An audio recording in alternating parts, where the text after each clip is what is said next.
Pipeline Telugu audio channel కి స్వాగతం. మరి యొక్క ఎపిసోడ్ కి సుస్వాగతం.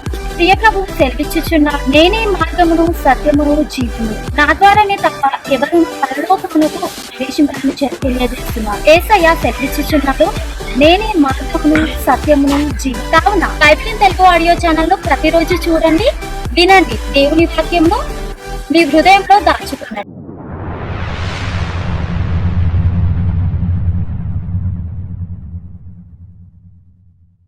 న్యాయాధిపతులు 12వ అధ్యాయము.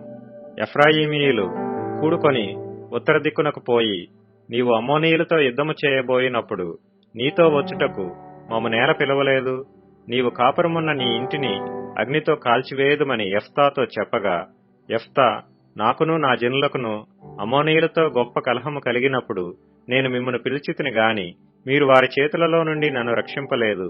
మీరు నన్ను రక్షింపకపోవుట నేను చూచి నా ప్రాణమును అరచేతిలో ఉంచుకొని అమ్మోనీయులతో యుద్ధము చేయపోతిని.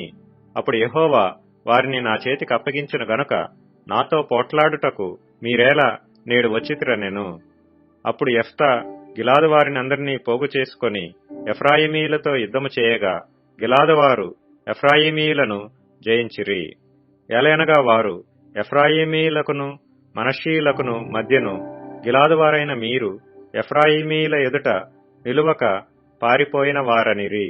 ఎఫ్రాయిమీయులతో యుద్ధము చేయుటకై గిలాదు వారు యోర్దాను దాటు రేవులను పట్టుకొనగా, పారిపోయిన ఎఫ్రాయిమీయులలో ఎవడో నన్ను దాటనీయుడని చెప్పినప్పుడు గిలాదు వారు నీవు ఎఫ్రాయిమీయుడువా అని అతని నడిగిరి. అందుకతడు నేను కాను అనిన ఎడల వారు అతని చూచి షిబ్బోలెతను శబ్దము పలుకుమనిరి. అతడు అట్లు పలక నేరక సిబ్బోలెతని పలకగా వారు అతని పట్టుకొని యోర్దాను రేవుల యొద్ద చంపిరి. ఆ కాలమున ఎఫ్రాయిమీయులలో 42,000 మంది పడిపోయిరి. యెఫ్తా 6 సంవత్సరములు ఇశ్రాయేలీలకు న్యాయాధిపతి అయ్యుండెను.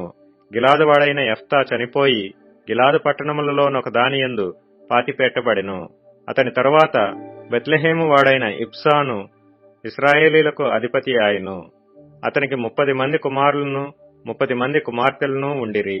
అతడు ఆ కుమార్తెలను తన వంశమున చేరని వారికిచ్చి, తన వంశమునకు చేరని 30 మంది కన్యలను తన కుమారులకు పెండ్లి చేసెను. అతడు 7 ఏండ్లు ఇశ్రాయేలీలకు అధిపతిగా నుండెను. ఇబ్సాను చనిపోయి బెత్లెహేములో పాతిపెట్టబడెను. అతని తరువాత జెబూలూనీయుడైన ఏలోను ఇశ్రాయేలీలకు అధిపతి ఆయను.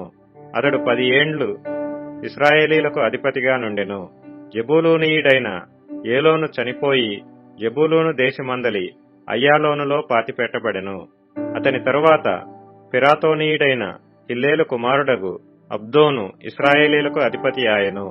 అతనికి 40 మంది కుమారులను 30 మంది మనుమలను ఉండిరి. వారు 70 గాడిద పిల్లలనెక్కి తిరుగువారు.